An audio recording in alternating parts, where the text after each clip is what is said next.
اس سے پہلی آیت میں ابراہیم علیہ السلام کی نبوت کی محنتوں کے نتیجے میں دنیا میں انسانوں کو ترقی ملی، کامیابیاں ملی، سچائی کا، شعور کا، عقل کا، عدل کا دور نصیب ہوا۔ شرک کا دور، گمراہیوں کا دور، جہالت کا دور، اس سے انسانوں کو نجات ملی۔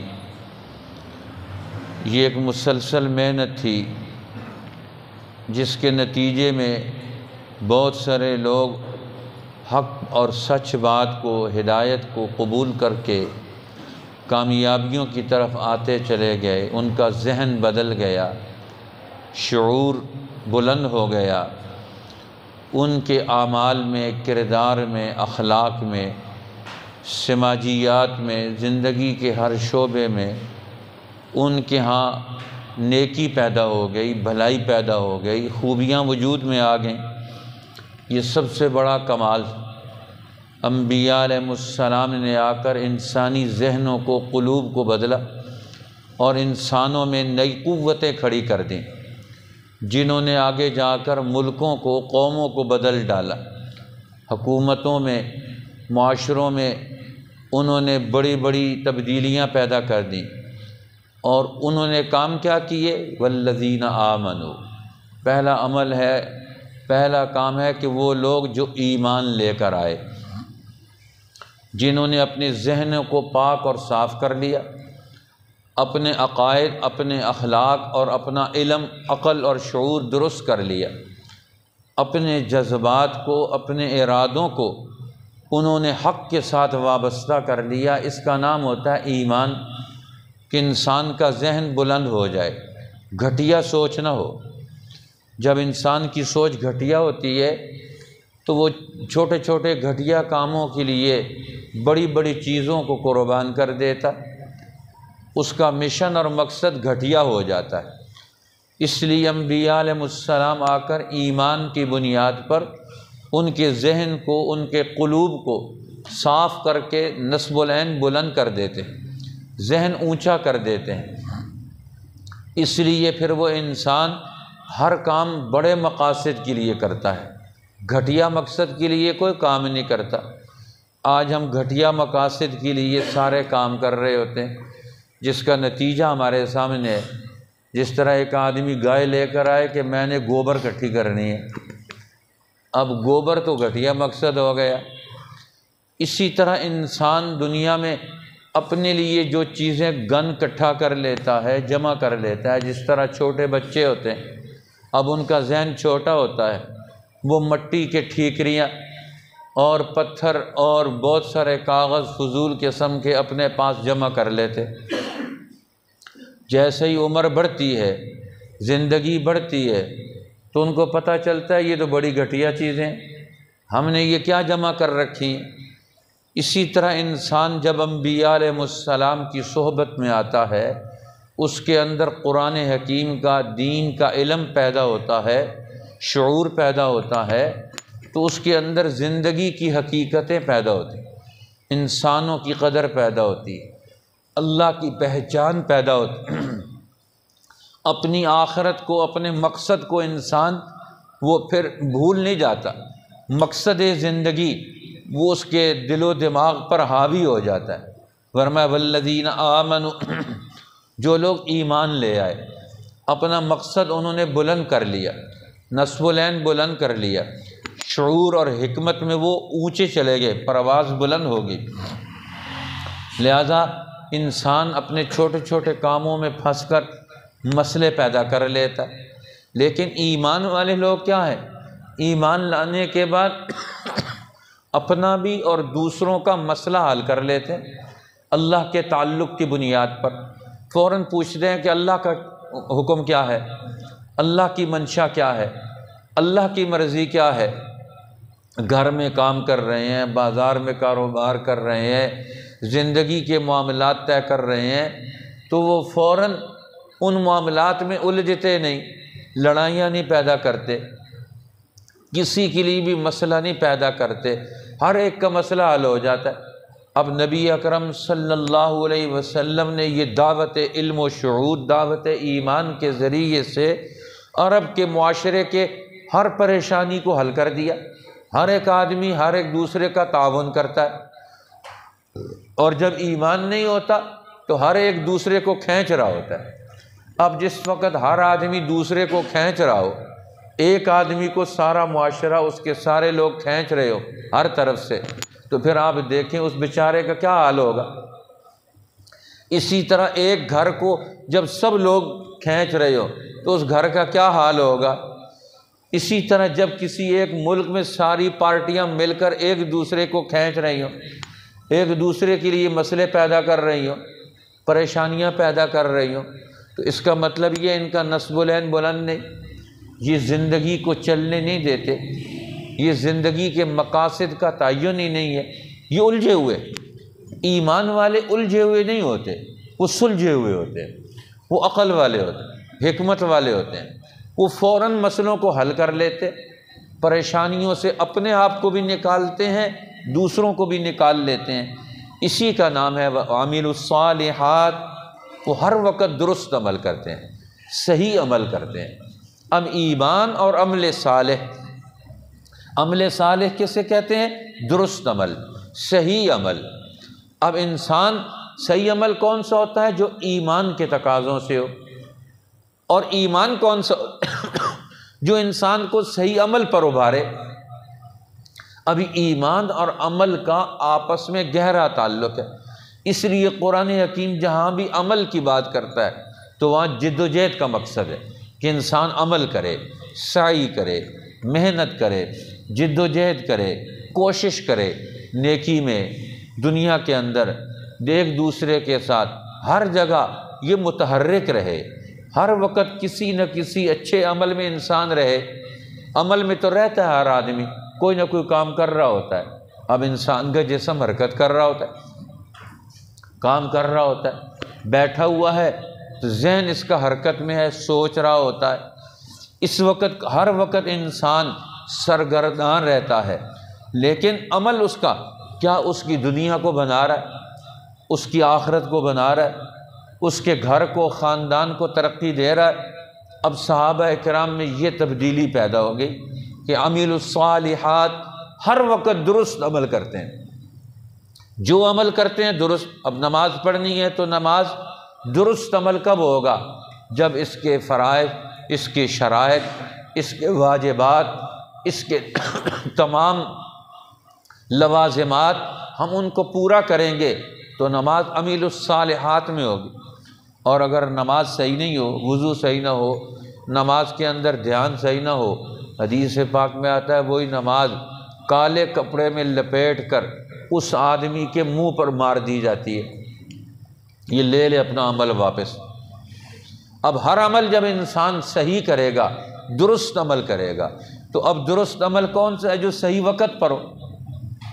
جس طرح ایک کسان وہ صحیح وقت پر عمل کرتا ہے، بیج ڈالتا ہے، کھاد ڈالتا ہے، پانی لگاتا ہے، پھر اس کی گوڈی کرتا ہے، پھر اس کی تھریشنگ کرتا ہے، اور سارے عمل صحیح وقت پر کرتا چلا جاتا ہے عمل الصالحات، تو آخر میں نتیجہ نکلتا ہے اس کو فصل آ جاتی۔ اگر وقت پر عمل نہ کرے، کوئی دکاندار رات کو آ کے دکان کھولے جب کوئی گاہک نہ آئے، اور دن کو جب گاہک ہوں اس وقت نہ آئے، تو اب وہ اس کا عمل صالح نہیں رہا دکان کے اعتبار سے۔ اسی طرح زندگی کے تمام اعمال، تمام کام یہ درست ہونے چاہیے۔ جب ہم عمل الصالحات کی بات کرتے ہیں تو ہمارے ذہن میں صرف چند نیکی کے کام آتے ہیں، باقی زندگی کے سارے اعمال کو درست کرنا یہ ہمارے ذہن میں نہیں آتا۔ اب قرآن حکیم تو کہتا ہے زندگی کا ہر عمل درست کرو، عمل الصالحات، یہ عمل صالح اختیار کرو۔ جو عمل صالح کون سا ہے؟ اب مثال کے طور پر گھر میں آدمی بیمار ہو گیا، تو بیمار ہو گیا، اس کو بخار ہے، تو اس کے بخار کے لیے اقدامات کرنا یہ درست عمل ہے۔ اگر ہم کوئی اور کام کرنا شروع کر دیں گے تو وہ درست عمل نہیں ہوگا۔ اب گھر میں ضرورت کس چیز کی ہے وہ کام کریں گے، خاندان کو ضرورت کس چیز کی ہے، وَعَمِلُوا الصَّالِحَاتِ۔ اسی طرح ہر وقت پر اللہ نے جو انسان کے لیے وقت آتا ہے اس وقت پر جو کام کرے گا وہ عمل الصالحات ہوگا، اور وقت گزرنے کے بعد کرے گا تو وہ عمل الصالحات نہیں ہوگا۔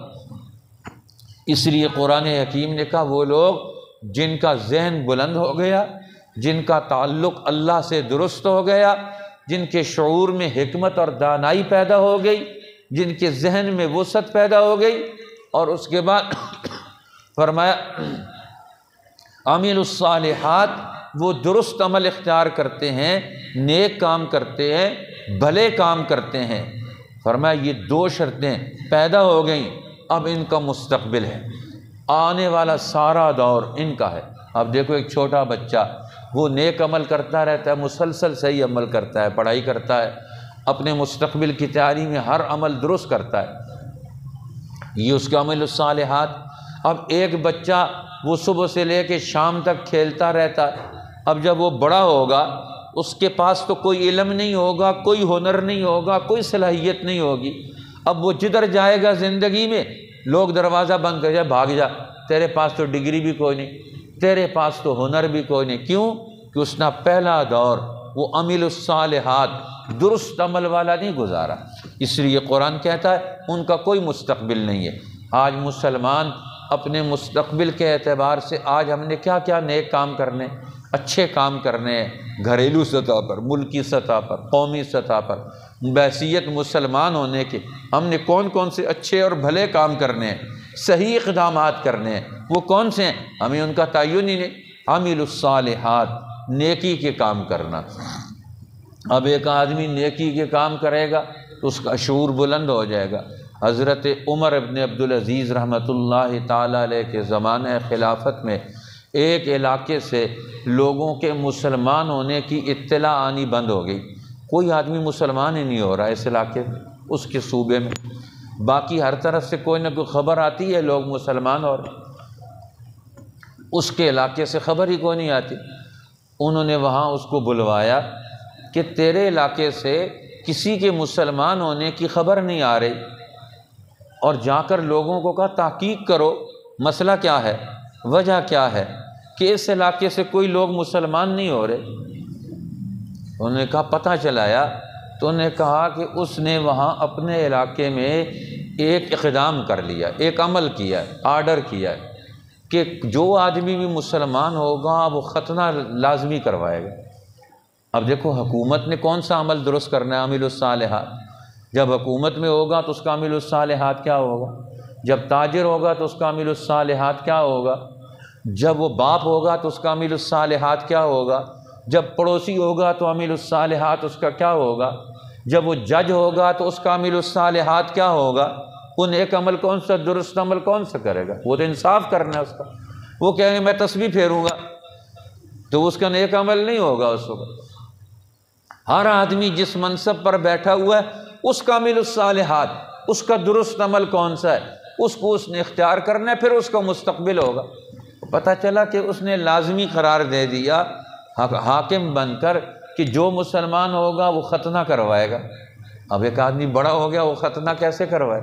انہوں نے کہا اسلام لانا فرض، اسلام لانا انسان کی نجات اور آخرت کے لیے ضروری، اور تم نے ان کے لیے ختنے کی شرط لگا دی، یہ تو برا عمل ہے۔ وہ کہتے ہیں یہ کیوں شرط لگا لی؟ کہتے ہیں یہ سارے مسلمان ہو جائیں گے تو یہ ہمارا بیت المال میں جو یہ جزیہ دیتے تھے، ٹیکس دیتے تھے، یہ تو خالی ہو جائے گا۔ اب حکمرانوں کو صرف مال اکٹھا کرنے کا نشہ ہو جاتا ہے، یہ عمل الصالحات نہیں ہے ان کا، وہ تو خدمت کے لیے ہیں۔ وہ لوگوں ان کا عمل صالح کیا ہے، وہ لوگوں کی خدمت کرے، ان سے صرف ٹیکس نہ وصول کرتے رہے، ان سے وصولی کر ان کی خدمت کرنا ہے۔ تو اب انہوں نے اس کا ذہن بدلا، یہ تو تیرا عامل الصالحات نہیں ہے۔ انہوں نے فرمایا تم وہ لوگ ہو کہ تم چیونٹیوں کو بچانے کے لیے اونٹوں کو قربان کر دیتے ہو، تو یہ اونٹ راستے پر چلیں گے، اونٹ ذبح کر دو کیونکہ نیچے چیونٹیاں ہوں گی۔ چیونٹیوں کا اپنا مقام ہے، ان کے بچاؤ کے لیے اللہ نے ان کو اپنے راستے چیزیں دی ہوئی ہیں۔ اب آپ کہ ہم اونٹ ذبح کر دیں گے کیونکہ اونٹ راستے پر چلیں گے تو ان کے پاؤں میں چیونٹیاں آ جائیں گی، لہٰذا چیونٹیوں کو بچانے کے لیے سارے اونٹ قربان کر دو۔ اب یہ غلط اقدام ہے، یہ عمل السیء، یہ برا عمل ہے۔ تو ہر آدمی دوسروں کے لیے، اپنے لیے کون سا صحیح عمل کر رہا ہے، درست عمل کر رہا ہے، نیک عمل کر رہا ہے، قرآن اس کا تعین کروانا چاہتا ہے۔ قیامت والے دن انسان کے یہی اعمال یہ سامنے آئیں گے، ان میں سے اچھا اور بھلا عمل کون سا کیا تھا جس سے اس کو ترقی ملے، اس کی قوم کو ترقی ملے، اللہ تعالیٰ خوش ہو، اور کون کون سے غلط عمل کیے اس نے، مال میں، کاروبار میں، گھر کے آنے میں، جانے میں، زندگی کے تمام شعبوں میں، وہ ساری لسٹ بنی ہوئی سامنے آ جائے گی۔ وَوَجَدُوا مَا عَمِلُوا حَاضِرًا، جو انہوں نے عمل کیا ہر عمل وہاں سامنے آ جائے گا، نتیجے کی شکل میں، نتیجے کی شکل میں۔ آج ہم عمل کرتے ہیں، یہ عمل اور شکل میں ہے۔ جس طرح ایک مزدور مزدوری کرتا ہے تو مزدوری کرنے کے بعد اس کو پہلے عمل کا نتیجہ کیا ملا، پیسے مل گئے۔ اب پیسوں سے وہ نتائج اگلے پیدا کرتا ہے، گھر میں دودھ لے کر آتا ہے، گندم لے کر آتا ہے، چیزیں لے کر آتا ہے۔ اب پیسے تھوڑے سے تھے، چیزیں بہت زیادہ ہو گئیں۔ اب وہ ایک عمل کے بعد دوسرا عمل، دوسرے کے بعد تیسرا عمل، یہ ساری زندگی کے اعمال اسی طرح جڑے ہوئے ہیں آپس میں۔ اب ایک بچہ پڑھائی کا عمل کرے، سونے کا عمل غلط کر لے۔ آج کل ہم سب لوگ سونے کے عمل میں سارے لوگ غلط ہو گئے۔ سونے کے وقت اللہ نے رات کو بنایا تو بہت سارے لوگ، آج پوری قوم رات کو موبائل پر بیٹھی رہتی ہے۔ اب یعنی یہ سونے کے عمل میں بھی غلطی ہو گئی، جتنا ٹائم سونے کو دینا چاہیے وہ نہیں دیا، اب اگلا سارا دن اس کا خراب ہوگا، سارے کام، سارے اعمال اگلے دن کے وہ خراب ہو جائیں گے۔ اب دیکھو ایک غلط عمل ہوا، اس کے نتیجے میں اگلے دن کے سارے اعمال اس کے خراب ہو گئے، جو کام اس نے کرنے تھے وہ سارے ایک غلط عمل کی وجہ سے اگلے سارے کام خراب ہو گئے۔ اس لیے زندگی آپس میں جڑی ہوئی ہے۔ ایک آدمی ایک عمل صحیح کر لے تو پوری زندگی بھی صحیح ہو جاتی ہے، اور ایک آدمی ایک عمل خراب کر لے پوری زندگی کو وہ خراب کر دیتا ہے۔ اب دیکھو، اگر آپ نمک ہی ہے، اگر نمک آپ کھانے کے اندر مقدار مناسب ڈالیں، کھانے کے قابل ہوگا، اور کہیں کہ نمک بہت ضروری چیز ہے، وہ بہت زیادہ ڈال دیں، اب یہ برا عمل بن گیا۔ اب وہ جتنا ہونا چاہیے وہ صحیح ہے، اس سے کم ہوگا وہ بھی غلط، اس سے زیادہ ہوگا وہ بھی غلط ہو گیا۔ آج ہمیں زندگی کے اعمال کی پہچان نہیں رہی، کون سے وقت میں کون سا عمل کریں تاکہ زندگی کی قدر پیدا ہو۔ فرمایا پھر نتیجہ کیا آئے گا، سندخلہم جنات تجری، نیک اعمال والے، ایمان والے، کامیاب ترین، سلجھے ہوئے، عقل مند لوگ، صحیح کام کرنے والے لوگ، ہم ان کو باغوں میں داخل کریں گے۔ اب باغوں میں داخل کریں گے، اللہ قیامت کے بعد انسانوں کے نیک اعمال کی زندگیوں کا نتیجہ وہ کہتے ہیں تمہیں جنات دی جائیں گی، باغات دیے جائیں گے۔ اب قرآن یہ نہیں کہتا ایسی آبادیاں جن آبادیوں میں درخت ہی نہ ہو۔ اب سارے درخت ہمارے بڑے طبقے کھا گئے پاکستان کے، جس کو دیکھو سارے درخت کاٹ کے کھا گئے۔ اب ایسی پالیسیاں بن گئیں کہ باغوں کے باغ لگے ہوئے اجڑ گئے، ختم ہو گئے۔ اب ملکوں سے، شہروں سے باغوں کو کاٹ دینا، درختوں کو کاٹ دینا، یہ بہت بڑا جرم ہے۔ درخت لگانے چاہیے۔ اب ہمارے ملک کا حال کیا ہے، قوم کے بڑے لوگ سینکڑوں نہیں، ہزاروں نہیں، لاکھوں درخت کٹوا رہے ہیں، کوئی پوچھنے والا نہیں ہے۔ کیوں؟ قرآن تو کہتا ہے ہم ان کو جنات میں، باغوں میں داخل کریں گے۔ جنہوں نے دنیا میں باغ بنائی کوئی نہیں، درخت لگائے کوئی نہیں، قدر کی کوئی نہیں کسی چیز کی، اس کو آخرت میں باغوں کی کیا قدر ہوگی۔ قرآن جب بھی جنت، آخرت کی کامیابی کا تذکرہ کرتا ہے تو جنت کا تذکرہ کرتا ہے، نہروں کا تذکرہ کرتا ہے، صاف پانیوں کا تذکرہ کرتا ہے، باغات کا تذکرہ کرتا ہے، جنت کا تذکرہ کرتا ہے، پھلوں کا تذکرہ کرتا ہے کہ وہاں آبادیاں ہوں گی۔ اب ہمارے یہاں آبادیاں لمبی چوڑی ہیں اور درختوں کا نام و نشان کوئی نہیں۔ اب انسانوں کی ضرورت کیا ہے، درخت، وہ آکسیجن چھوڑتے، انسان کاربن ڈائی آکسائڈ چھوڑتے۔ اب یہ درخت ہمارے لیے زندگی دیتے ہیں، اور ہماری زندگی، ہم سے چیزیں نکلنے والی ان کی زندگی ہے۔ اب قرآن نے ایک سائیکل بنا دیا، طریقہ کار بتایا، اور فرمایا ان میں جنات تجری من تحتها الانہار، باغ ہوں گے جن کے اندر نہریں جاری ہوں گی، پانی وافر مقدار میں، صاف اور ستھرا پانی، آلودہ پانی نہیں ہوگا۔ آج دنیا کے انسانوں نے مل کر دنیا کی ساری نہروں کو گندا کر دیا، ان نہروں میں ہر گند اس کے اندر ڈال دیا، صفائی کرنے والا کوئی نہیں، گند کرنے والے سارے۔ قرآن کہتا ہے جنت میں تو وہ لوگ جائیں گے جن کے اندر دنیا کے اندر سلیقہ ہوگا، طریقہ ہوگا، دنیا کو جنت بنا کر آئیں گے، دنیا کو باغ بنا کر آئیں گے، اور پھر ان کے اندر یہ کام حکمت ہوگی، خالدین فیہا ابدا، پھر اس میں ہمیشہ رہیں گے، ان ہمیشہ کی نعمتیں ہوں گی۔ لہم فیہا ازواج مطہرہ، اب وہاں ان کو زندگی کے ساتھی ملیں گے، پاک بیویاں ہوں گی جن کا ذہن بھی پاک، جسم بھی پاک، ان کا کردار بھی پاک، یہ تینوں چیزیں ضروری ہیں۔ اب خواتین کے اندر گھریلو نظام کب خوبیوں والا ہوگا؟ جب خواتین کے اندر پاکیزگی آئے گی۔ قرآن جب بھی جنت کا تذکرہ کرتا ہے تو پاک بیویوں کا تذکرہ کرتا ہے، جن کے ذہن صاف اور پاک، جن کے جسم صاف اور پاک ہو، جن کے اعمال بھی صاف اور پاک ہو۔ وَنُدْخِلُهُمْ ظِلًّا ظَلِيلًا، اللہ فرماتے ہیں ہم ان کو گھنی چھاؤں کے باغوں میں داخل کریں گے۔ اب وہاں چھائیں ہوں گی، وہاں سایہ ہی سایہ ہوگا، نعمتیں ہی نعمتیں ہوں گی، سایہ بھی بڑی نعمت ہے۔